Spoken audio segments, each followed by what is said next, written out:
আমরা এর আগের দিন কনভেকশন কাকে বলে দেখেছিলাম কি?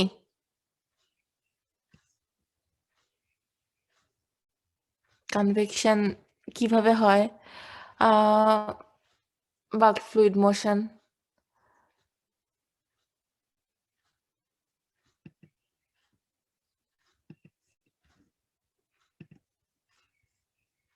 ওকে, তো আমরা বেসিক্যালি কনভেকশন হিট ট্রান্সফারটা বেসিক্যালি হয় কন্ডাকশন এবং কনভেকশনের একটা কম্বিনেশন মোশনের মাধ্যমে। সো এবং এটা এই ক্ষেত্রে কনভেকশনের হিট ট্রান্সফার মেকানিজমের একটা অনেক ইম্পর্টেন্ট পার্ট অ্যাসপেক্ট হচ্ছে ভেলোসিটি গ্রেডিয়েন্ট আর টেম্পারেচার গ্রেডিয়েন্ট। ভেলোসিটিটা একদম লিনিয়ারলি প্রপোর্শনালি বাড়তে থাকে এবং টেম্পারেচারটা লিনিয়ারলি প্রপোর্শনালি কমতে থাকে যত আপনি সারফেস থেকে দূরে সরে যাবেন। ওকে, তো এইটা হচ্ছে বেসিক্যালি কনসেপ্টটা। এবং এইটা এই কনসেপ্টের জন্য একটা অনেক ইম্পর্টেন্ট অ্যাজাম্পশন হচ্ছে একদম সারফেসের যে পার্টিকেল গুলা থাকবে, একদম সারফেসের যে পার্টিকেল গুলা থাকবে তার জন্য জিরো ভেলোসিটিতে থাকে। So zero velocity at the surface, এবং এইটাকে বলে no slip condition. Okay, so when a fluid flows over a solid surface that is non-porous, the fluid in motion comes to a complete stop at the surface and assumes a zero velocity relative to the surface. So এটা হচ্ছে basically no slip condition, এবং এই অ্যাজাম্পশনের উপর base করে নিউটনের কনভেকশনের একটা ল প্রতিপাদন করা হয়েছে। ঠিক আছে, তো এই ছবিতে আপনাদের ভেলোসিটি বাউন্ডারি লেয়ার এবং টেম্পারেচার বা থার্মাল বাউন্ডারি লেয়ারটা খুব সুন্দর করে বোঝানো হয়েছে। ভেলোসিটি বাউন্ডারি লেয়ারটা আপনারা দেখে বুঝতে পারবেন যে এই একদম সারফেসে ভেলোসিটি জিরো, তাই জন্য দেখেন কোনো অ্যারো সাইন নাই। অ্যারো মানে ভেলোসিটি ভেলোসিটি আছে, যত বড় অ্যারো তত ভেলোসিটি বাড়ছে। সো আস্তে আস্তে আস্তে ভেলোসিটিটা বাড়ছে এবং একটা পর্যায়ে দেখা যায় এইখানে এসে দেখা যায় যে ভেলোসিটিটা অনেকটা, যে স্ট্রিম ফ্লো হচ্ছে স্ট্রিমের ভেলোসিটি 99% অ্যাটেন্ড করে ফেললে। এই যে 9.99 ভি, এটা যে স্ট্রিমের ভেলোসিটি। ঠিক আছে, এতদূর পর্যন্ত এইটাকে যে সিগমা দিয়ে প্রকাশ করা হয়েছে এটাকে বলে ভেলোসিটি বাউন্ডারি লেয়ার। এরপর দেখা যায় যে ভ্যারিয়েশনটা অত বেশি হয় না, 99% ভি থেকে ধরে মানে আলটিমেটলি আর কত হবে, 100% ভি হবে। তো 1%-এর জন্য এত বেশি ভ্যারি করে না। দেখা যায় যে 99%-এর মতো এখানেই ভ্যারি করে। তো এই জন্য এইটাকে বাউন্ডারি লেয়ার হিসেবে কাউন্ট করা হয়। ঠিক আছে, টেম্পারেচার ক্ষেত্রেও সেম জিনিস। টেম্পারেচার ক্ষেত্রে এখানে অবশ্য টেম্পারেচার ক্ষেত্রে অপোজিট ডিরেকশন দেখানো হয়েছে। মানে একটু আগে আমরা গতদিন পড়েছিলাম ঠান্ডা পানির ফ্লো, সারফেসটা গরম। এখানে দেখানো হয়েছে গরম পানির ফ্লো, সারফেসটা ঠান্ডা। তো সেই ক্ষেত্রে কি হবে, সারফেসের টেম্পারেচার যদি টি এস হয়, সারফেসের কণাটা যেটা আছে তার টেম্পারেচার হবে টি এস। একদম সারফেসের যে কণাটা আছে তার টেম্পারেচার হবে টি এস, এবং সেখান থেকে যত আমরা দূরে যাব তত টেম্পারেচার বাড়তে থাকবে, কেননা স্ট্রিমের টেম্পারেচার বেশি। ঠিক আছে, এবং এই পয়েন্ট হচ্ছে দেখা যায় যে সে স্ট্রিমের টেম্পারেচারের 99%ই গ্রহণ করে ফেলে। অর্থাৎ এখানে তার টেম্পারেচার হয় টিএস। এখানে তো কণার টেম্পারেচার টিএস, এখানে কিন্তু জিরো না। এখানে তো জিরো ছিল, এখানে তো জিরো না। জিরো টেম্পারেচার তো হওয়া পসিবল না, তাই না? অ্যাম্বিয়েন্ট হলেও হবে।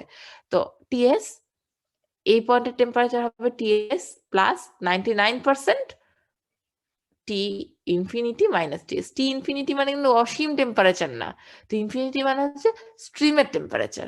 ভি ইনফিনিটি মানে বা ইউ ইনফিনিটি বা ভি হচ্ছে এই গ্রিক ভি, একটা actually Roman, sorry Greek V. এটা আসলে আপনারা তো লিখতে পারবেন না, আপনারা ভি ইনফিনিটি দিয়ে বা ইউ ইনফিনিটি দিয়ে প্রকাশ করেন তাহলে হবে। এটা এটা মানে হচ্ছে স্ট্রিমের ভেলোসিটি বা স্ট্রিমের টেম্পারেচার, মানে যে ফ্লুইডটা ফ্লো হচ্ছে তার টেম্পারেচার। ম্যাম একটু আরেকবার এই যে নিচেরটা টিএস এ আর হচ্ছে উপরে যে টিএস প্লাস 0.99 টেম্পারেচারটা কি জন্য একটু আরেকবার। আচ্ছা, তাহলে এই পয়েন্ট এর ভেলোসিটি বাউন্ডারি লেয়ারের ক্ষেত্রে আমাদের কিন্তু একদম সারফেসের ভেলোসিটিটা ছিল 0। এই যে 0 velocity at the surface, no slip condition. But টেম্পারেচারের ক্ষেত্রে তো আপনি সারফেসের টেম্পারেচার 0 দিতে পারবেন না। কারণ সারফেস তো একটা অ্যাম্বিয়েন্ট হলো, সারফেস যতই ঠান্ডা হোক না কেন, পরিবেশেরও তো একটা টেম্পারেচার আছে। সেটার উপর ডিপেন্ড করে তো কিছু একটা টেম্পারেচার থাকে। সো একদম সারফেসের যে কণা, তার টেম্পারেচার হয় টিএস, টি সারফেস। ওকে, এবং যত ডিস্টেন্স বাড়তে থাকে তত ওই এক্ষেত্রে কিন্তু সারফেসটা ঠান্ডা। এটা আমি আবার বলছি, সারফেসটা কম্পারেটিভলি ঠান্ডা, ফ্লুইড স্ট্রিমটা হচ্ছে গরম, হট ওয়াটার ফ্লো হচ্ছে, ঠিক আছে? সেক্ষেত্রে কি হবে, যত ডিস্টেন্স বাড়তে থাকে তত ফ্লুইডটা টেম্পারেচার বাড়তে থাকে, তাই না? এবং টেম্পারেচার থার্মাল বাউন্ডারি লেয়ারের শেষ মাথায় যে দেখা যায় যে এই যে টেম্পারেচার ডিফারেন্স যেটা, তার 99%ই সে অ্যাটেইন করে ফেলে।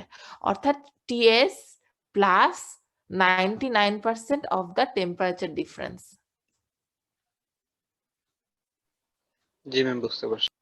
ওকে, সো এখানে টেম্পারেচার ডিফারেন্সটা দিয়ে মাপা হয়। আর ওখানে যেহেতু সারফেসের এখানে যেহেতু সারফেসের কোনো ভেলোসিটি নেই, সেক্ষেত্রে আগে পিছে তো এই যে ভি এস হচ্ছে 0 হয়ে যায়। সো আসলে 99 ভি হলেই হয়ে যায়। ওকে, সো এটা হচ্ছে velocity and temperature boundary layer, thermal boundary layer and velocity boundary layer. So এই কনসেপ্টের উপর বেস করে বেসিক্যালি নিউটন কনভেকশনের একটা ল দিয়েছেন। সেইটা হচ্ছে এইটা, Newton's law of cooling. So describes the process of convection cooling. So the rate of convection heat transfer is observed to be proportional to the temperature difference. So convection এর মাধ্যমে যে heat transferটা হচ্ছে সেটা temperature difference এর proportional, এবং area, যে এরিয়াতে convection hit ট্রান্সফারটা হচ্ছে সে এরিয়ার প্রপোর্শনাল, এটাই। এবং এই Q proportional to the to A into del T. Okay, so অনেক ক্ষেত্রে কি হয়,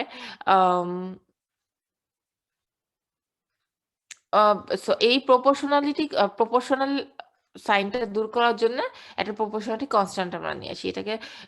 এটাকে বলে H, convection heat transfer coefficient. কন্ডাকশনের জন্য আমাদের এই সেম কনস্ট্যান্টটা কি ছিল মনে আছে?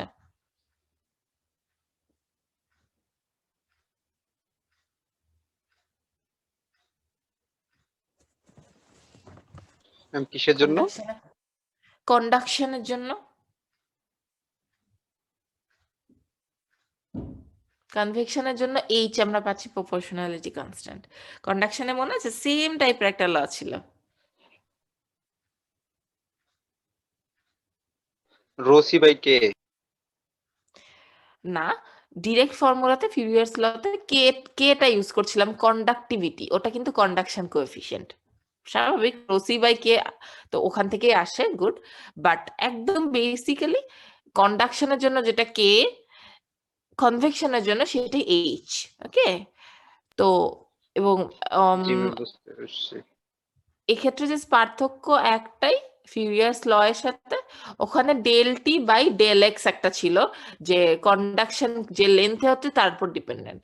বাট এখানে বেসিক্যালি তো কোনো নির্দিষ্ট লেন্থের উপর ডিপেন্ডেন্ট না, এখানে জাস্ট এরিয়াটার উপর ডিপেন্ডেন্ট, যে এরিয়াটা ইন কন্ট্যাক্ট আছে। ওকে, সো কিউ কিউ ডট মানে হচ্ছে যে হিট ট্রান্সফার রেট, এটা মাথায় রাখবেন, এটা ইউনিট কিন্তু ওয়াট। ওকে, তো তাহলে এ হচ্ছে metre square, T del T হচ্ছে তো ডিগ্রি সেন্টিগ্রেড বা কেলভিনে আপনি পাবেন।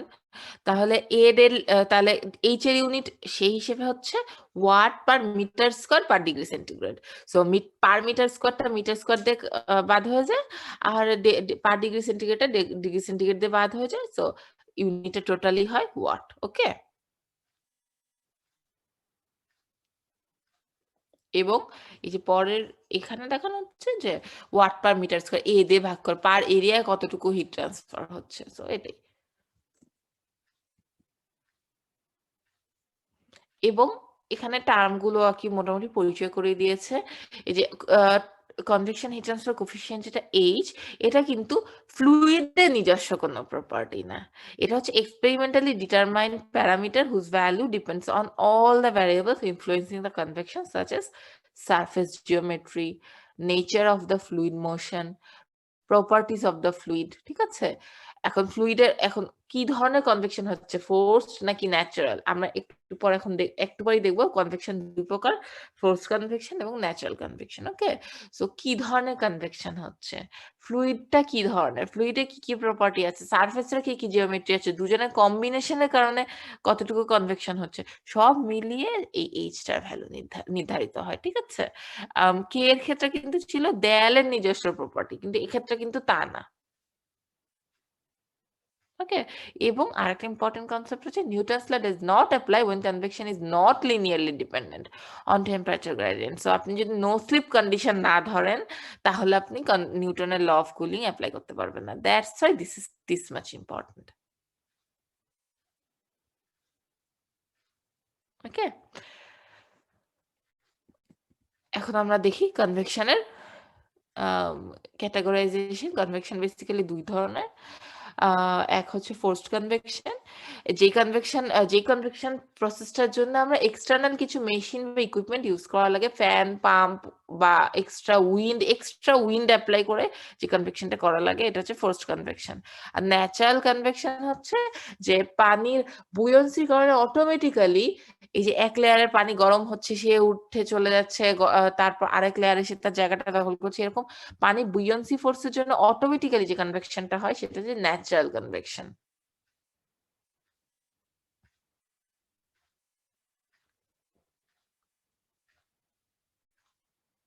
ওকে, সো এইচটা কিন্তু আপনি ন্যাচারালি কনভেকশন করছেন না ফোর্স কনভেকশন করছেন তার উপর dependent, nature of fluid flow.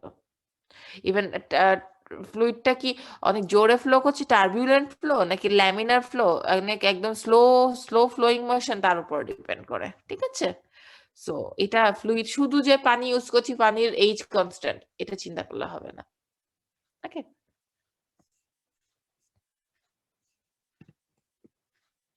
মানে গত দিনের স্লাইডে কিছু পার্ট বাকি ছিল, সেটা আমরা কমপ্লিট করে দিলাম। এখন আমরা ফ্লুইড মেকানিক্স এর কিছু কনসেপ্ট দেখবো। ওকে, আচ্ছা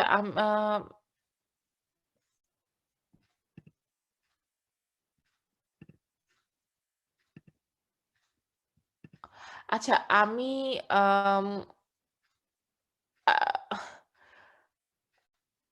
আহ, আসলে এই উইকে মোস্ট প্রবাবলি আমাদের লাস্ট ক্লাস হবে।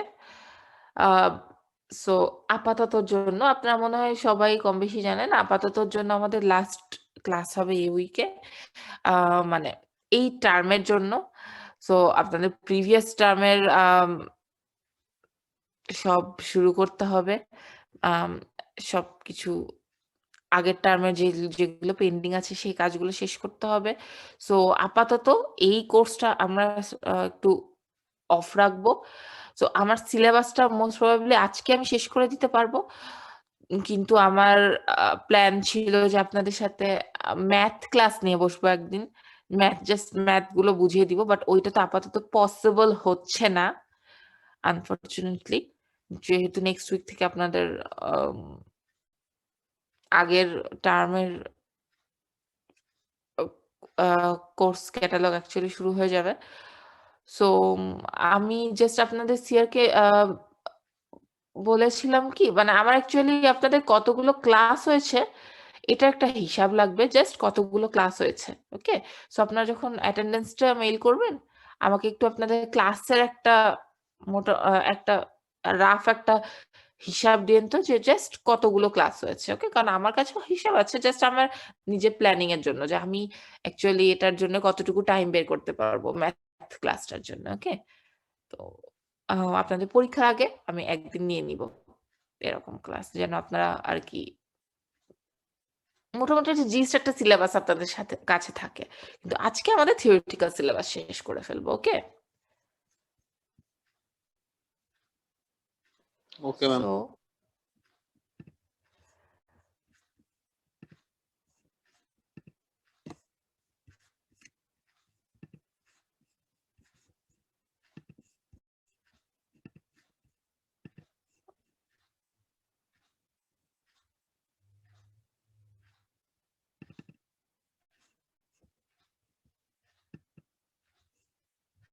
আচ্ছা, তাহলে ফ্লুইড মেকানিক্স আজকে আমরা জাস্ট বেসিক কিছু কনসেপ্ট দেখবো। ওকে, খুবই একদম সিম্পলিফাইড কনসেপ্ট।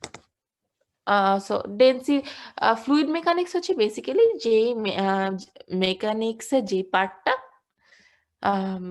ফ্লুইড ফ্লো নিয়ে কাজ করে। জাস্ট আমরা কিন্তু এর আগেও হিট ট্রান্সফারে বা হিট ট্রান্সফারে না, থার্মোডিনামিক্সে ফ্লুইড ফ্লো নিয়ে হালকা কাজ করেছি, তাই না? যে আম, যখন আমরা সিস্টেম পড়ছিলাম, টারবাইন, নজল, ডিফিউজার, ওখানে কিছু ফ্লুইড ফ্লো নিয়ে আমরা কাজ করেছি হালকা পাতলা।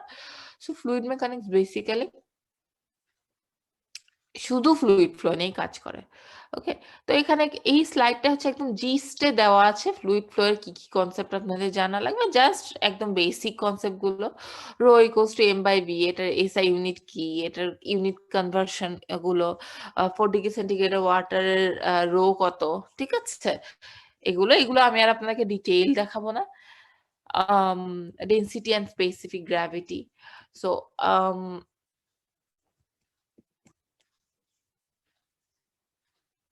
ফ্লুইডের প্রেসার গুলো, প্রেসার হচ্ছে অ্যাকচুয়ালি ফ্লুইডের ক্ষেত্রে প্রেসার সলিডের বা গ্যাসের মতো কাজ করে না। ফ্লুইডের ক্ষেত্রে প্রেসার, আপনি এক পয়েন্টে যে প্রেসারটা দিচ্ছেন সেই প্রেসারটা পুরো এরিয়া জুড়ে ছড়িয়ে যায় এবং প্রতিটা পয়েন্টে সমানভাবে ছড়িয়ে যায়, এবং এটা হচ্ছে প্যাসকেলের সূত্র।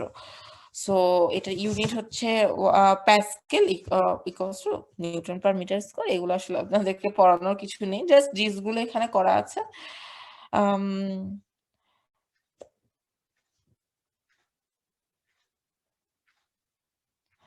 এখানে দেখাচ্ছে যে যখন একটা ফ্লুইড রেস্টে থাকে তখন কোনো ফোর্সের কোনো কম্পোনেন্ট কাজ করে না, অর্থাৎ কোনো ফ্লো ফ্লো ফোর্স কাজ করে না। সো ফ্লুইড হরাইজন্টাল এবং ভার্টিক্যাল ফোর্স জিরো হয়। So there is no component of force, এই জন্যই ফ্লোটা অ্যাকচুয়ালি হয় না। আর যখন কোনো ফ্লুইড ফ্লো করে তার মানে ডেফিনেটলি ওখানে কোনো না কোনো ফোর্স কাজ করছে যেটা ওকে ফ্লো করতে বাধ্য করছে। ওকে, ফ্লুইডের প্রেশার কাজ করে তার উচ্চতার উপর। যত বেশি উচ্চতায় যাবেন ফ্লুইডে, আপনি যে পয়েন্ট থেকে প্রেশার কাজ করা শুরু করছে, আপনি ওখান থেকে যত বেশি উচ্চতায় যাবেন প্রেশার তত বাড়বে, ঠিক আছে? So P equals to H rho G. এখানে ফ্লুইডের pressure P equals to H rho G. এখানে এই প্রেশার পিটা আসছে কোত্থেকে? অ্যাটমসফেরিক প্রেশারের উপর। সো এখানে pressure apply point actually initial apply point হচ্ছে এই সারফেস, অ্যাটমসফেরিক প্রেশার, বাতাস প্রেশার দিচ্ছে এই সারফেস। সো আপনার এইচ ক্যালকুলেট হবে নিচে থেকে না, এইচ ক্যালকুলেট হবে যে পয়েন্টে প্রেশারটা অ্যাপ্লাই হচ্ছে সেখান থেকে। সো এখান থেকে এখান পর্যন্ত। ওকে,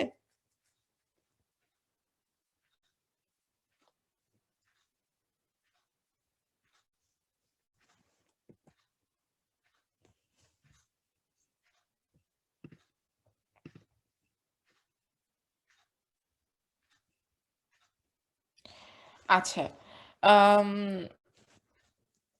atmospheric pressure and gauge pressure, এটা একটু ইম্পর্টেন্ট কনসেপ্ট, একটু মাথায় রাখতে হবে। এটা হচ্ছে আপনার এক্সপেরিমেন্টের জন্য লাগবে, এটা আমি অলরেডি আপনাকে বলেছি। That is atmospheric pressure. বাতাসটা একটা প্রেশার, আপনাকে এনভায়রনমেন্ট থেকে একটা প্রেশার দিচ্ছে ইকুইপমেন্টের উপর, কিন্তু আপনার ইকুইপমেন্ট দেখাচ্ছে মানে প্রেশার গেজ দেখাচ্ছে যে সেখানে প্রেশার হচ্ছে টু টু বার। এর মানে অ্যাকচুয়ালি কিন্তু এটার উপর টোটাল প্রেশার কাজ করছে, টোটাল প্রেশার কাজ করছে, এনভায়রনমেন্টের প্রেশারের উপরও আবার 2 বার কাজ করছে, ঠিক আছে? কারণ ওই গেজের উপরও তো একটা প্রেশার, এনভায়রনমেন্টের প্রেশার কাজ করছে। ও 1 বার। সো ও অ্যাকচুয়ালি দেখাচ্ছে সে ওই 1 বারের উপরে সে সিস্টেমে কতটা প্রেশার দেখতে পাচ্ছে, সে সেইটা শো করছে, কিন্তু সে এটা দেখাতে পারছে না যে তার নিজের উপরে 1 বার প্রেশার এক্সট্রা কাজ করছে। সো বেসিক্যালি টোটাল প্রেশার হচ্ছে ATM, PATM plus P gauge, actual pressure. এই জিনিসগুলো আপনাদেরকে অলরেডি আমি দেখিয়েছি আগে। এটাই ফ্লুইডের ক্ষেত্রে এটা মাথায় রাখতে হবে। এবং 1 bar equals to 1000 Pascal. Okay, 1 into 10 to the power 5 Newton per meter square.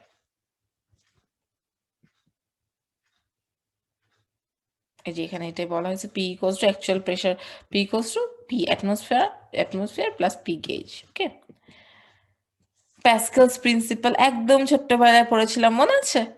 যে কোনো ফ্লুইডের কোনো ফ্লুইডের উন্মুক্ত সারফেস দিয়ে যদি আপনি কোনো একটা প্রেশার অ্যাপ্লাই করেন, তাহলে সেই প্রেশারটা মানে কোনো ফোর্স অ্যাপ্লাই করেন, তাহলে সেই ফোর্সটা সমানভাবে প্রতিটা পয়েন্টে ছড়ায় পড়বে। জি ম্যাম, 19 এ পড়ছিলাম। ইয়েস, ওইটাই, এবং সেম ছবি দিয়ে পড়েছিলেন আপনারা, এক্স্যাক্টলি এই ছবি দিয়ে। সো এখানে বেসিক্যালি কি হয়, আপনি যদি একদিক দিয়ে এরকম প্রেশার দেন, তাহলে এই যে টোটাল একদিক দিয়ে যদি ফোর্স দেন, এখানে টোটাল যে প্রেশারটা, এই প্রেশারটা এদিকেও ছড়ায় পড়ে। ওকে, এটা আসলে বলতে চাচ্ছে। তো এখানে আমি কিন্তু বলি নাই ফোর্সটা ছড়ায় পড়ে, আমি কিন্তু বলছি প্রেশারটা ছড়ায় পড়ে। সো এখানে P equals to F by A না, F by A amount P এখানে চলে আসে, মানে এটা A P এখানে যতটুকু P আছে তার সাথে অ্যাড হয়। ঠিক আছে,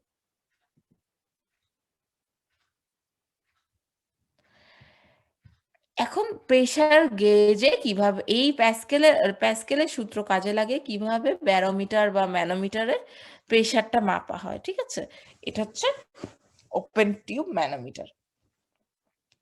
এখানে কি দেখানো হচ্ছে, ওপেন টিউব ম্যানোমিটার কেন?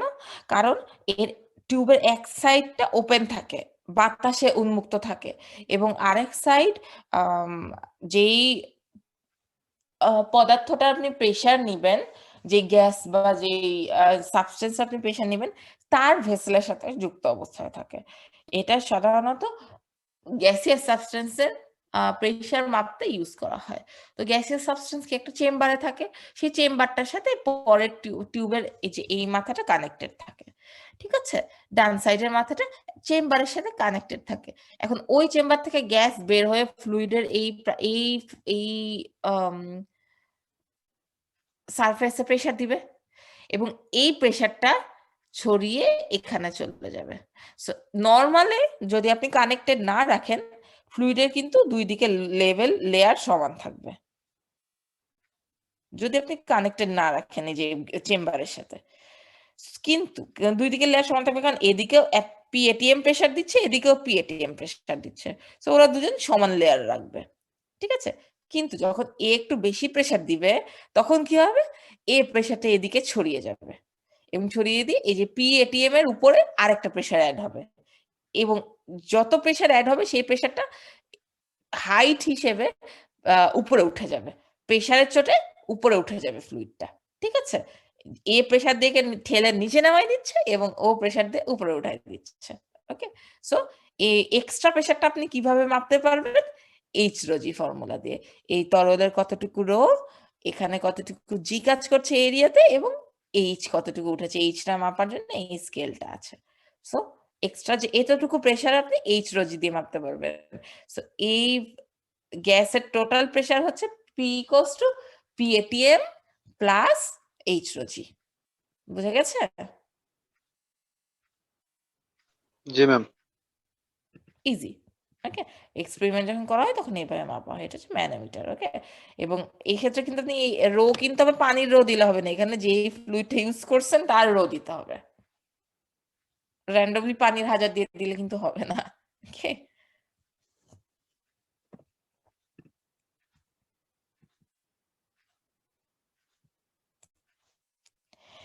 আরো কিছু ডিভাইস এখানে দেখা যায়, অ্যানারয়েড গেজ, টায়ার গেজ, এইগুলো প্রেসার মাপতে ইউজ করা হয়। আসলে এগুলো আপনার এত ডিটেইল জানা লাগবে না। ঠিক আছে, জাস্ট জেনে রাখেন নাম, যে এগুলো প্রেসার মাপার কাজে ইউজ হয়।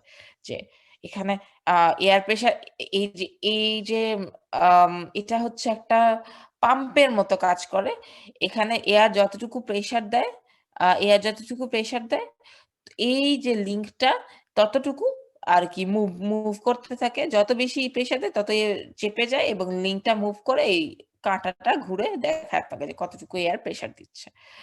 আম টায়ার গেজের ক্ষেত্রে স্প্রিং এই যে প্রেসার এদিক থেকে এন্টার করে এবং যতটুকু স্প্রিং মুভমেন্টে স্প্রিং এর গায়ে দাগাঙ্কিত আছে, স্প্রিং মুভ করে এই পিস্টনটা ওই দাগে স্কেলে যতদূর পর্যন্ত এই যে এখানে যতদূর পর্যন্ত দেখায় বোঝা যায় যে প্রেসার ততদূর আছে। ওকে? যত বেশি প্রেসার দেয় তত স্প্রিংটি এদিকে সরে যায় এবং প্রেসার স্কেলে তত বেশি দূরে সরে যায় এবং তত বেশি প্রেসার দেখায়।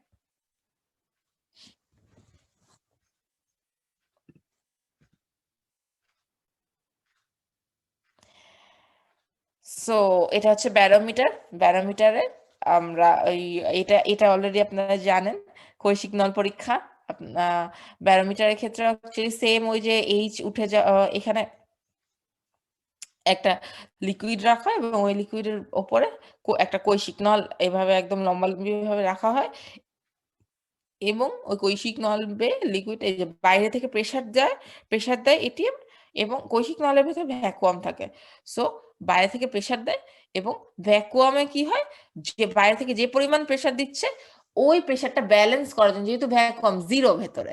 সো ও চায় যে ওই প্রেসারটা ব্যালেন্স করবে। কিভাবে ব্যালেন্স করে? এই পারদটাকে ও নিজের মধ্যে তুলে নেয় এবং ওই পারদে যে প্রেসারটা দিচ্ছে ওই প্রেসারটাই সে নিজের প্রেসার হিসেবে কল্পনা করে নেয়। সো তার মানে এই পারদের যে প্রেসারটা এইচ এর জন্য যে প্রেসারটা পাবেন ওইটাই হচ্ছে নলের ভেতরকার প্রেসার। সো এটাকে এইচ রোজি দিয়ে কাউন্ট করা হয়। ওকে? এবং এই এইচটা কাউন্ট করা হয় কিন্তু নলের মুখ থেকে না। এইচটা কাউন্ট করা হয় যতটুকু সারফেস এই যে বাইরের সারফেস থেকে এই যে সারফেসের ডিফারেন্স সেই সারফেস ডিফারেন্স থেকে। এখান থেকেই ৭৬ সেন্টিমিটার পারদ চাপের কনসেপ্টটা এসেছে।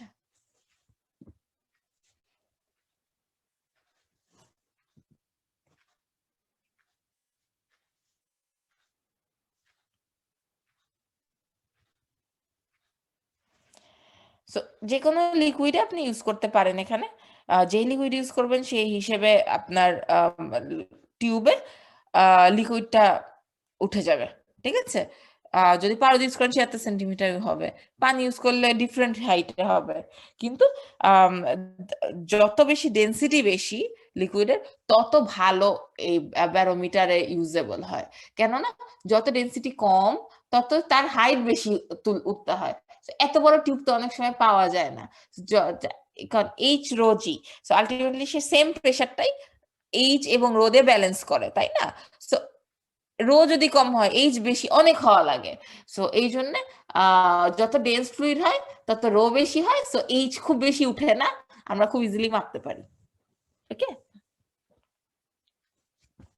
কোন পয়েন্টে কোন কনফিউশন থাকলে সাথে বলবেন। ওকে? আমি আবার বুঝিয়ে দিব। আর্কিমিডিস ল। আরো এটা ওই 9-10 এ আ না ইন্টারে পড়েছিলাম হয়তোবা। ইন্টারে বা 9-10 এ পড়েছিলাম যে কোনো একটা ফ্লুইড ভেসেল এর ভিতর আমরা যদি আম কোনো সলিড সাবস্টেন্স কে ডুবাই, তাহলে সেই সাবস্টেন্স এ তার আয়তনের সমান ফ্লুইড কে ডিসপ্লেস করবে। এই এরকমই ছিল স্টেটমেন্টটা, তাই না? যেটা জি ম্যাম। আয়তনের সমান জি, আয়তনের সমান। ইয়েস, আমার কনফিউশন ছিল আয়তন কিনা? হ্যাঁ, আয়তন।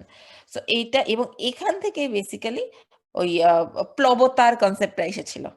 যে কোন একটা সলিড সাবস্টেন্স কে যদি আমরা কোন ফ্লুইড এর ভিতর ডুবাই, তাহলে সে সলিড সাবস্টেন্স টা আ সে তো তার ওয়েটটা নিচের দিকে দিবে, তাই না?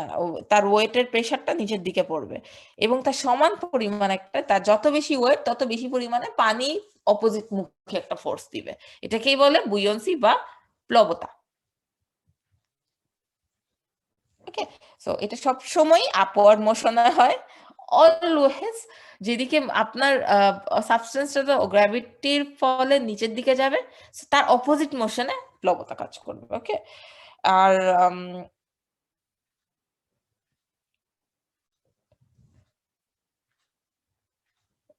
এখানে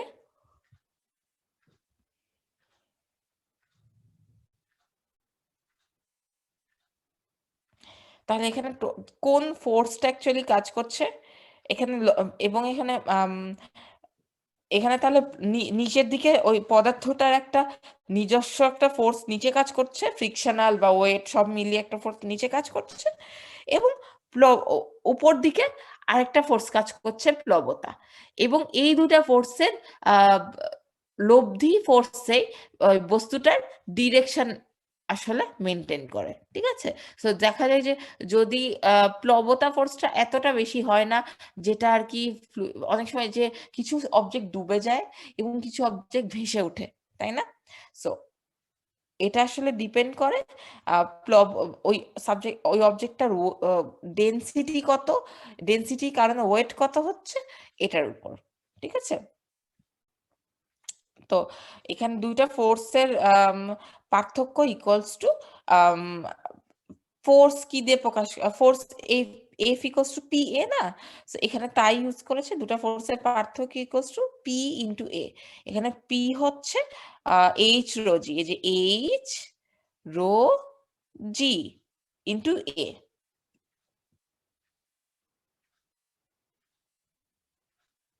ঠিক আছে, এই এইচ রো জি, এইচটা এখানে ডেল এইচ কেন, এই যে দেখেন ফার্স্ট অফ অল এই এফ এর জন্য একটা এইচ কাজ এইচ কাজ করবে, এই এফ এর জন্য এইচ হচ্ছে এই যে এইচ টু রোজি, আর এই এফ এর জন্য এইচ হচ্ছে এইচ ওয়ান রোজি, এই জন্য কমন ডেল এইচ করে দিয়েছে, H two minus H one. Okay, আর রোজি তো কমন ইন্টু এ, এ তো কনস্ট্যান্ট, এখানেও এ যা এখানেও এ তা, দ্যাটস ওয়াই। সো এটা ইকুয়ালস টু এইচ রোজি। এখন এ ইন্টু এ ইন্টু এই যে ডেল এইচ, এটা মানে কি, ডেল এইচ হচ্ছে এই যে এই ডিস্টেন্সটা ইন্টু এ, এটা মানে এই যে সিলিন্ডারের আয়তন, সো এটা মানে হচ্ছে V, so rho V G, so rho V মানে হচ্ছে M, so M G, actually বস্তুটার ওয়েট যতটা তার উপর ডিপেন্ড করে এই ফোর্সটা। ম্যাম এটা সিলিন্ডার শেপ না হলে কোনিক্যাল শেপ হইতো, তাহলে তো দুইটা এস আলাদা আলাদা হয়ে যেত ফোর্স। হ্যাঁ, সেক্ষেত্রে দুইটাই আলাদা হইতো, এবং সেক্ষেত্রে আপনার এখানে ফর্মুলা সেভাবে বসাতে হতো। জি ম্যাম। ঠিক আছে, কনিক্যাল শেপের ক্ষেত্রে বেসিক্যালি উপরের সারফেসে কোনো ফোর্স কাজ করে না, শুধু নিচের সারফেসে কাজ করে, বিকজ মানে কনিক্যাল উপরে বলতে যে একটু মানে উপরের এরিয়াটা একটু আলাদা, নিচের এরিয়াটা আলাদা, একটু আলাদা ওইরকম হতো, টাইপ। সেক্ষেত্রে আপনার সেই ফর্মুলা, এখানে কমন বলে আমি ইজিলি কমন নিয়ে নিতে পেরেছি, ওখানে সেটা পারবেন না, তাই না?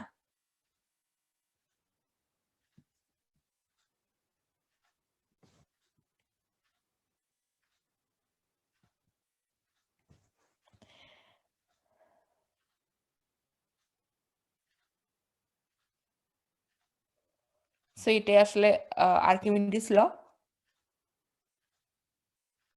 the net force on the object is then the difference between the buoyant force and the gravitational force. Okay,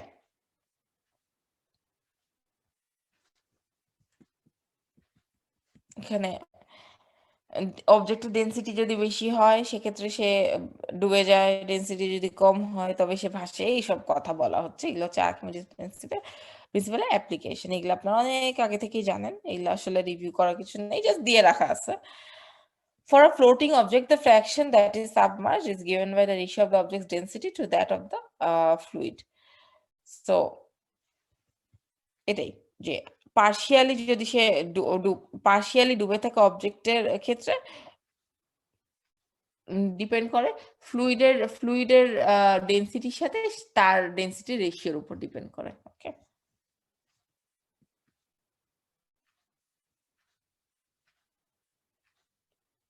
এবং এই বুয়েন্সি কারণে হট এয়ার বেলুন আকাশে উড়ে।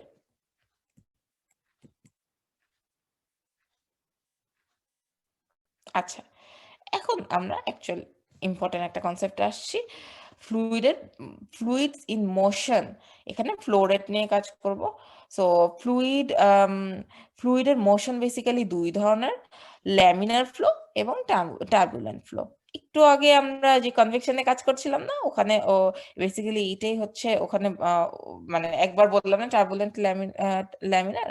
তো ফ্লুইডের মোশন অ্যাকচুয়ালি দুই ধরনের, একটা হচ্ছে টার্বুলেন্ট এবং একটা হচ্ছে ল্যামিনার ফ্লো। ফার্স্ট ল্যামিনারটাই বুঝাই। ল্যামিনার ফ্লো হচ্ছে ফ্লুইডের, তো ফ্লুইডের আমরা হিসাবে সুবিধাতে, যদিও ফ্লুইডের লেয়ার বাই লেয়ার থাকে না, এটা মানে এটা কোনো আর কি কেকের মতো লেয়ার লেয়ার থাকে না এটা, কিন্তু আমরা হিসাবের সুবিধার্থে ফ্লুইডকে লেয়ারে লেয়ারে ভেঙে ভাগ করে নিই। ওকে, সো বিভিন্ন আমরা যখন লেয়ার বাই লেয়ার চিন্তা করি ফ্লুইডকে, ল্যামিনার ফ্লো হচ্ছে সেই ফ্লোটা যেই ফ্লোয়ে ফ্লুইডের এই লেয়ার গুলো প্যারালালি সাজানো থাকে, স্ট্রিমলাইন, মানে এরা নির্দিষ্ট একটা অ্যারেঞ্জমেন্টে ফ্লোটা সাজানো থাকে।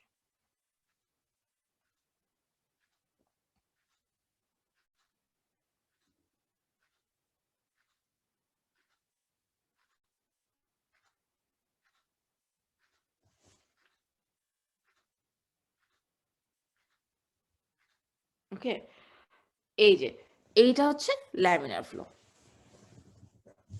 দিস ওয়ান এ। এবং টার্বুলেন্ট ফ্লো হচ্ছে যখন ওই লেয়ার গুলোর মধ্যে কোনো নির্দিষ্ট ডিরেকশন থাকে না এবং তারা যে যেদিকে ইচ্ছে যথেচ্ছ ভাবে মুভ করতে থাকে, এই যে এরকম মুভমেন্ট। তো ল্যামিনার ফ্লো কখন হয়? যখন ফ্লুইডের যে ভেলোসিটিটা সেটা একটা সার্টেন ভেলোসিটির থেকে কম হয়, অর্থাৎ স্লো মুভিং। নদীর পানি হচ্ছে ল্যামিনার ফ্লো একটা আদর্শ উদাহরণ, আর সমুদ্রের পানি এটা হচ্ছে টার্বুলেন্ট ফ্লো। ঠিক আছে, যখন ভেলোসিটিটা অনেক বেশি হয়।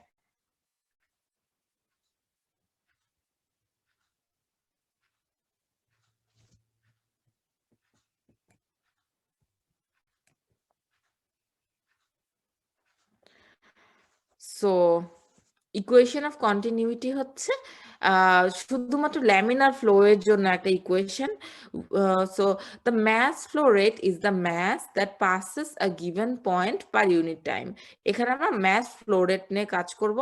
এটা হচ্ছে যে একটা মানে পার সেকেন্ডে যে পরিমাণ ম্যাস ফ্লো হচ্ছে সেটাকে বলে ম্যাস ফ্লো রেট।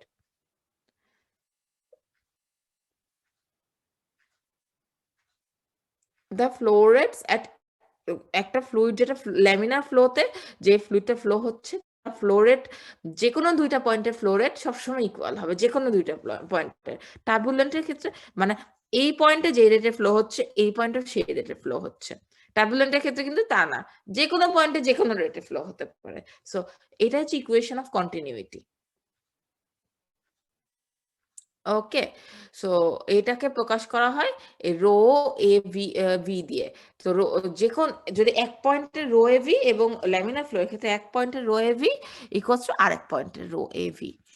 তো এখন রো এ ভি এটা কি করে ফ্লুইড ফ্লো রেট হলো বা ম্যাস ফ্লো রেট কিভাবে হয়?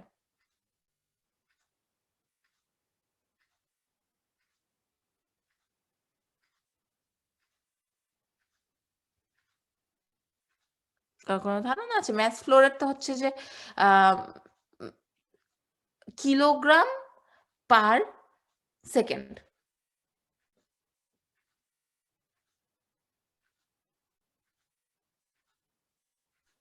বলতে পারছি না। ওকে, ইউনিট গুলো আপনি মিলিয়ে দেখতে পারেন। রো এর ইউনিট হচ্ছে kilogram per metre cube. Okay, এরিয়ার ইউনিট হচ্ছে মিটার কিউব, আর ভি এর ইউনিট হচ্ছে metre per second. So metre cube, sorry metre এরিয়ার unit metre square into metre per সেকেন্ডের কি মিটার, মিটার নিলে কি মিটার কিউব হয়ে যায়।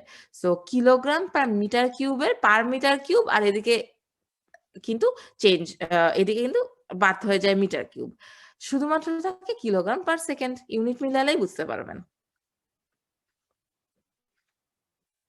ওকে, এবং AV basically volume flow rate বোঝায়। এভি ইউনিটটা মানে হচ্ছে ভলিউম ফ্লো রেট, কিউ। এটা আপনারা যখন প্র্যাকটিক্যালি ল্যাব করবেন ফ্লুইড মেকানিক্সের, তখন আপনারা দেখবেন যে volume flow rate Q equals to AV A ফর্মুলাটা ইউজ করা হয়। এ মানে হচ্ছে মিটার স্কোয়ার আর ভি মানে হচ্ছে metre per second. So AV মানে হচ্ছে metre cube per second. So volume flow rate. Okay, এই যে এটা হচ্ছে ভলিউম ফ্লো রেটের ইকুয়েশন অফ কন্টিনিউটি। যদি রোটা আনচেঞ্জ থাকে, অনেক ক্ষেত্রে সেম ফ্লুইড যদি আপনি ইউজ করেন, যে ইনকম্প্রেসিবল ফ্লুইড যদি ইউজ করেন, তার রোটা আনচেঞ্জ থাকে, ঠিক আছে? সেক্ষেত্রে রো 1 রো 2 দেওয়ার তো কোনো মানে হয় না। সো রো গুলা কাটাকাটি হয় A1 B1 equals to A2 B2। এর মানে হচ্ছে সেম ফ্লুইড যদি একটা পাইপের বড় ডায়ামিটার থেকে ছোট ডায়ামিটারের মধ্যে দিয়ে ফ্লো করে, সেক্ষেত্রে তার ভেলোসিটি বেড়ে যায়।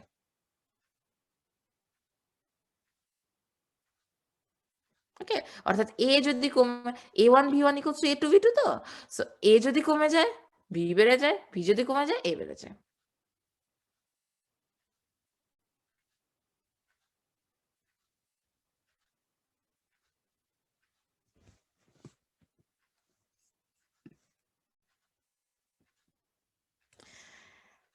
এইটা হচ্ছে ইন্টারেস্টিং ইকুয়েশন, বার্নৌলিস ইকুয়েশন। আচ্ছা, সো এরকমই এই ইকুয়েশন অফ কন্টিনিউইটিরই একটা হায়ার ভার্সন হচ্ছে বার্নৌলিস ইকুয়েশন। সো এখানে আমরা কি দেখছি, একই হরাইজন্টালে ফ্লো হচ্ছে, কিন্তু একই লেভেলে ফ্লো হচ্ছে।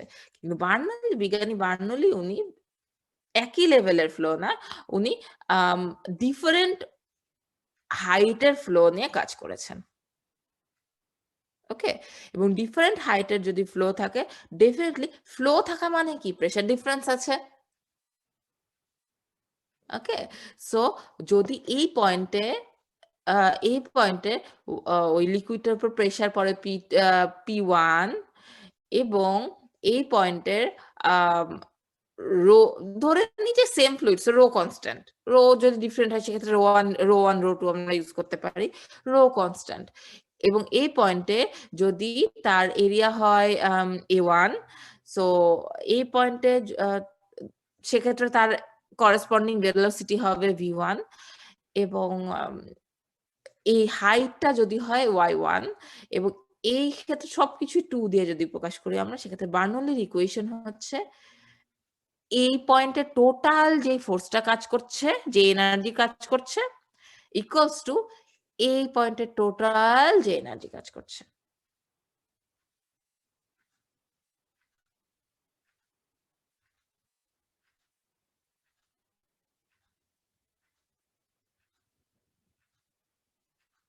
অ্যাকচুয়ালি এটা প্রেসার ব্যালেন্স করে করা হয়। সো এইদিকে এই পয়েন্টে টোটাল যে প্রেসারটা কাজ করছে ইকুয়ালস টু এই পয়েন্টে টোটাল যে প্রেসারটা কাজ করছে।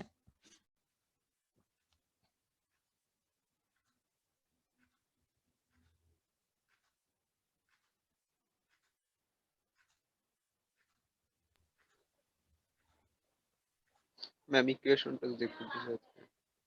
শিওর।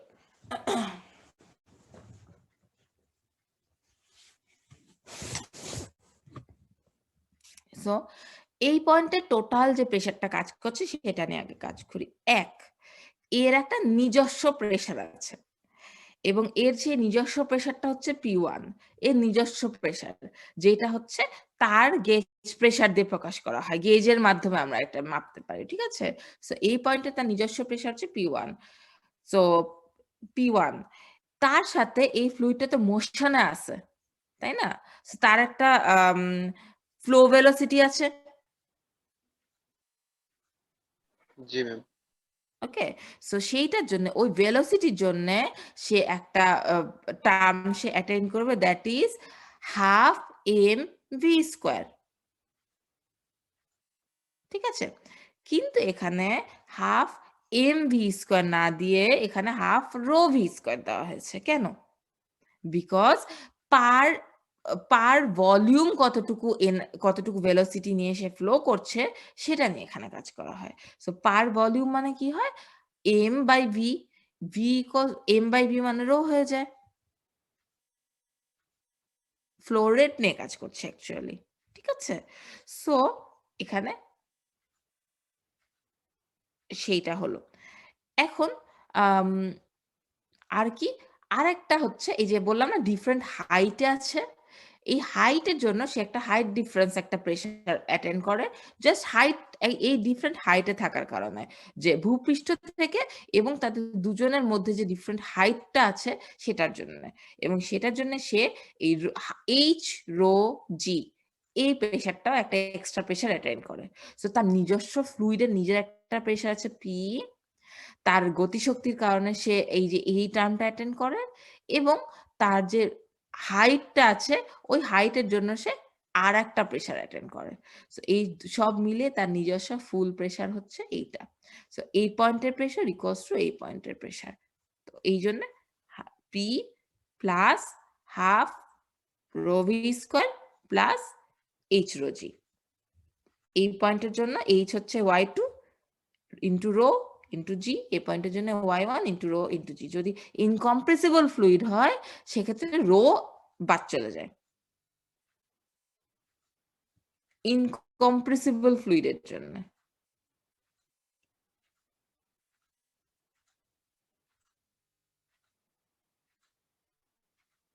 ঠিক আছে, যে ইনকম্প্রেসিবল ফ্লুইডের সংজ্ঞা হচ্ছে যে যেই ফ্লুইডের ডেনসিটি যে কম্প্রেসড হয় না, যে মানে অতিরিক্ত প্রেসার পেলে বা প্রেসার না পেলে সে তার যে ডেনসিটি চেঞ্জ হয় না, সেই ইনকম্প্রেসিবল ফ্লুইড। ঠিক আছে, সেক্ষেত্রে রোটা কনস্ট্যান্ট থাকে। এখানে ইনকম্প্রেসিবল ফ্লুইডের জন্য দেখানো হয়েছে রো 1 রো 2 দেখানো হয়নি।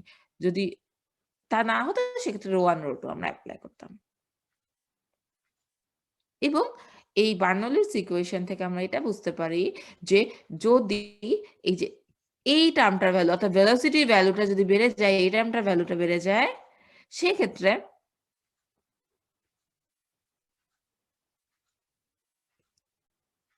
এই টার্মটা যদি ভ্যালু বেড়ে যায় সেক্ষেত্রে বাকি টার্মগুলো কিন্তু ভ্যালু কমে যাবে।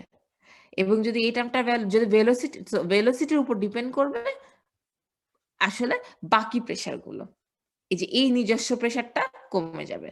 আবার যদি ভেলোসিটি কমে যায় সেক্ষেত্রে এটা তো কনস্ট্যান্ট, আপনি তো এটাকে একটা নির্দিষ্ট হাইটে রেখে দিয়েছেন, কিন্তু যদি এটা বাড়ে তাহলে এটা কমে, যদি এটা কমে তাহলে এটা বাড়ে। That's it.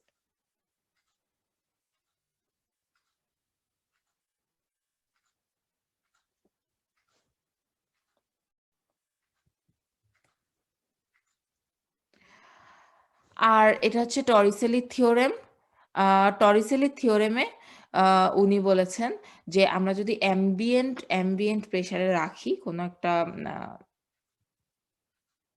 এক্ষেত্রে মানে যে ফ্লুইডের নিজস্ব প্রেশার পি যেটা সেটা অ্যাম্বিয়েন্ট হিসেবে ধরা হয়েছে। ঠিক আছে, টরিসেলির পরীক্ষায়। সো এখানে এই যে যে ভেসেলটা এটা এটার উপরে ওপেন হেড, ঠিক আছে, ওপেন ট্যাঙ্ক, এবং এখানে যে বের হয়ে যাচ্ছে সে তো অ্যাটমসফিয়ারে বের হয়ে যাচ্ছে। সো এখানে ফ্লুইডের উপর প্রেশার কাজ করছে পি, এখানে ফ্লুইডের উপর প্রেশার কাজ করছে পি। সো পি বাদ হয়ে গেল।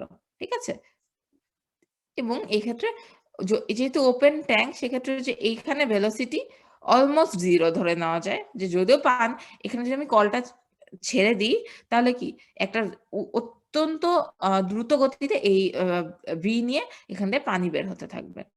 এবং এটা কিসের উপর ডিপেন্ড করবে? এটা ডিপেন্ড করবে যত বড় ট্যাঙ্ক তার উপরে, যে এই হাইটটা কত তার উপর। যত হাইট বেশি তত এখানে ফোর্স সে বেশি পাবে, যত বড় ট্যাঙ্ক তত বেশি ভিতে সে বের হয়ে যেতে থাকবে। এটাই বোঝাচ্ছে। সো পি টার্মগুলো বাদ হয়ে গেছে, যেহেতু ট্যাঙ্কের ভেতরে যেহেতু ভেলোসিটি 0, এখানে কোনো ভেলোসিটি টার্ম নেই দেখেন, কিন্তু বাকি টার্মগুলো আছে। এখান থেকে ভি এর ভ্যালু বের করে সেইভাবে √2g y2 - y1। আমরা যেটা y1 বলতাম V square equal to E square plus 2jh, same type ওটাই। রাইট ওইটাই বেসিক্যালি। ঠিক আছে, ওই ফর্মুলাটা দিয়ে ওই ফর্মুলার মতোই অনেকটা।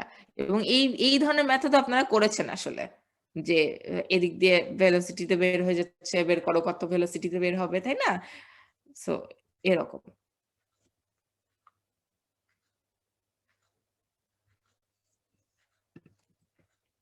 এখন আমরা কিছু অ্যাপ্লিকেশন পড়ব, বার্নস প্রিন্সিপালের কিছু অ্যাপ্লিকেশন।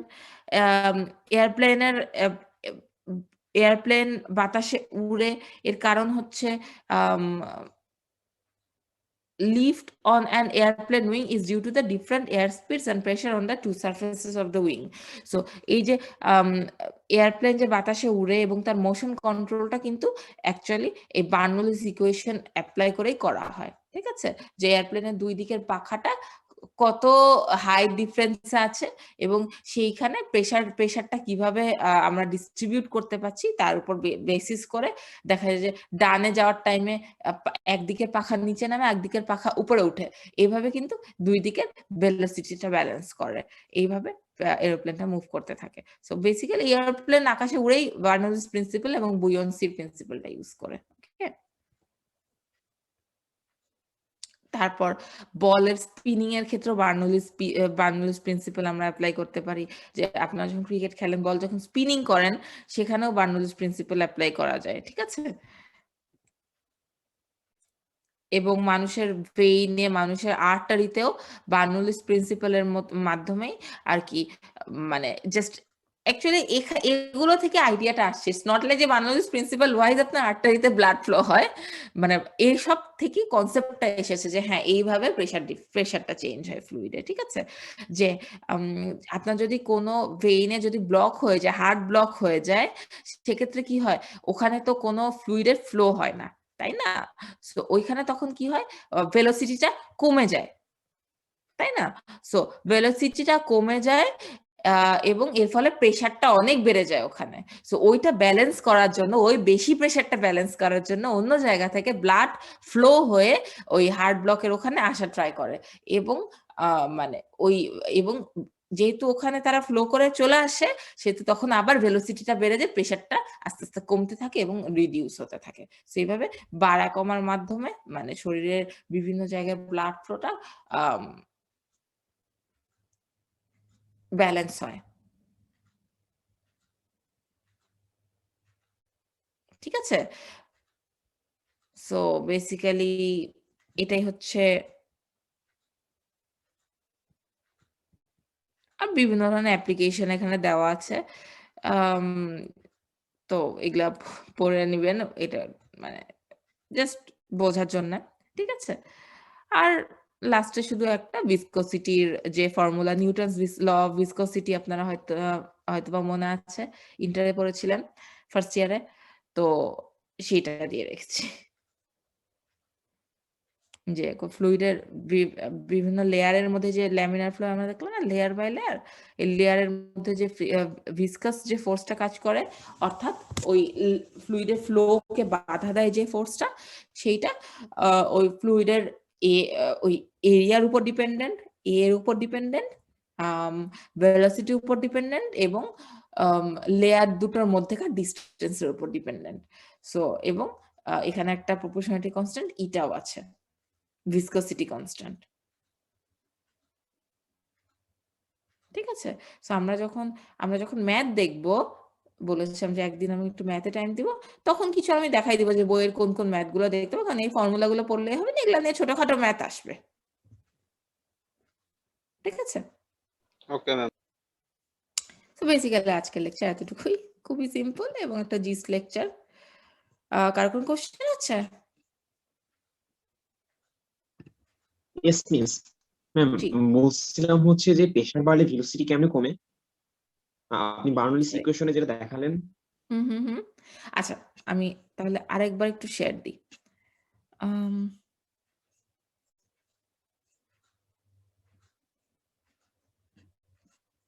আমার স্লাইডটা কেটে দিয়েছি।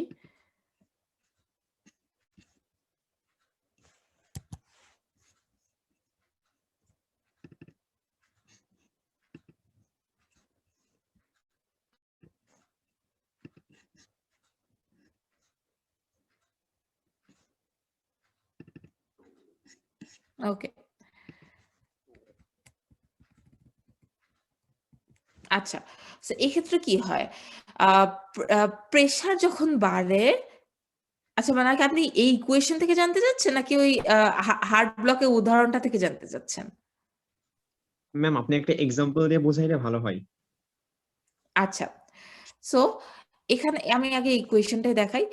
এই যে প্রেশারটা যখন বেড়ে যাবে, আলটিমেটলি এদিকের টোটাল প্রেসার ইকুয়ালস টু এদিকের টোটাল প্রেসার হবে, টোটাল এনার্জি বা টোটাল প্রেসার হবে, ঠিক আছে?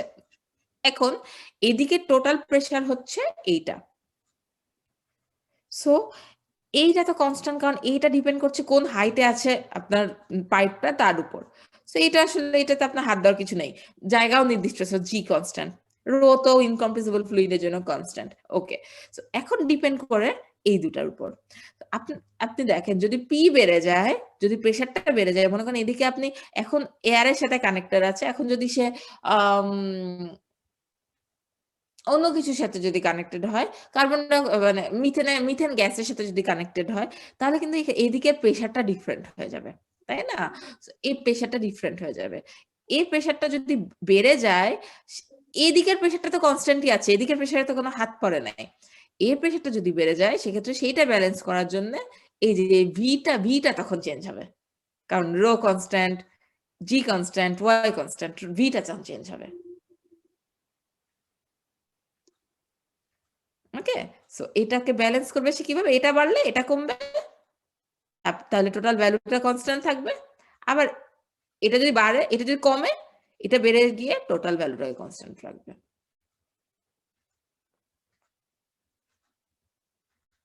বুঝাতে পেরেছি কি? জি ম্যাম, থ্যাংক ইউ। আচ্ছা, উদাহরণটা দিয়েছিলাম এখানে, যে বাকি তো ছোটখাটো, এই যে হার্টের বিভিন্ন মানে ভেইনে যখন আমাদের যখন আর্টারিতে যখন ব্লক হয়ে যায়, তখন বেসিক্যালি কি হয়, হার্ট ব্লক বলে। তো কি হয়, কোন একটা মানে আর্টারি ব্লক হয়ে যায়, সেক্ষেত্রে কি হয়, ওইখানে ওখানে মানে প্রেসারটা জিরো হয়ে যায়। ব্লক হয়ে যাওয়া মানে কি, ওদিকে কোনো প্রেসার কাজ করছে, প্রেসার জিরো হয়ে যায়, তখন কি হয়, অন্য জায়গা থেকে অনেক দ্রুত প্রেসারটা যখন জিরো হয়ে যায়, অর্থাৎ ভেলোসিটি ওখানে কমে যায়, তখন অন্য জায়গা থেকে অনেক হাই ভেলোসিটির ফ্লুইড ওখানে ফ্লো করে তখন ওই যে ব্লকটা দূর করার চেষ্টা করে। এবং যখন এই হাই ভেলোসিটি ফ্লুইড ফ্লো করে ওখানে আসে, ভেলোসিটি বেড়ে যায়, তখন আবার প্রেসারটা কমে যায়, ঠিক আছে? সো ব্যালেন্স হয়ে যায়। ওকে, ইয়েস মিস, বুঝছি, থ্যাংক ইউ। ওকে, আর কোনো কোশ্চেন আছে? যদি কোশ্চেন না থাকে তাহলে আজকের মতো ছুটি। আজকের মতো ছুটি মানে হচ্ছে আপনাদের কাছে ফর্মালি একটু বিদায় নিয়ে নিই। এই উইকটাই আমাদের এখন পর্যন্ত লাস্ট ক্লাস। এরপর আপনাদের গত টার্মের যদি পরীক্ষা টরীক্ষা শেষে, সব ঝামেলা শেষে এগেইন ইনশাল্লাহ দেখা হবে। আমার সিলেবাস অ্যাকচুয়ালি শেষ, আমি জাস্ট আরেকদিন দেখা করতে চাচ্ছিলাম আপনাদের সাথে, জাস্ট ওই ম্যাথ প্রবলেম গুলো সলভ করার জন্য। তো ইনশাল্লাহ দেখা হবে। আমি সামারে ইনশাল্লাহ দেশে আসবো, যদি সৃষ্টিকর্তা যদি বাঁচায় রাখে। দোয়া করবেন, আর আপনারা সবাই ভালো থাকবেন। সো ইনশাল্লাহ নেক্সট ক্লাস আপনাদের সাথে দেশেই হবে। সবাই ভালো করে পরীক্ষা দিয়েন এবং সুস্থ থাকবেন, সাবধানে থাকবেন। ওকে, আসসালামু আলাইকুম ম্যাডাম। ওকে ম্যাম, আসসালামু জি ম্যাম, আলাইকুম। আসসালামু আলাইকুম ম্যাম। ওয়ালাইকুম আসসালাম।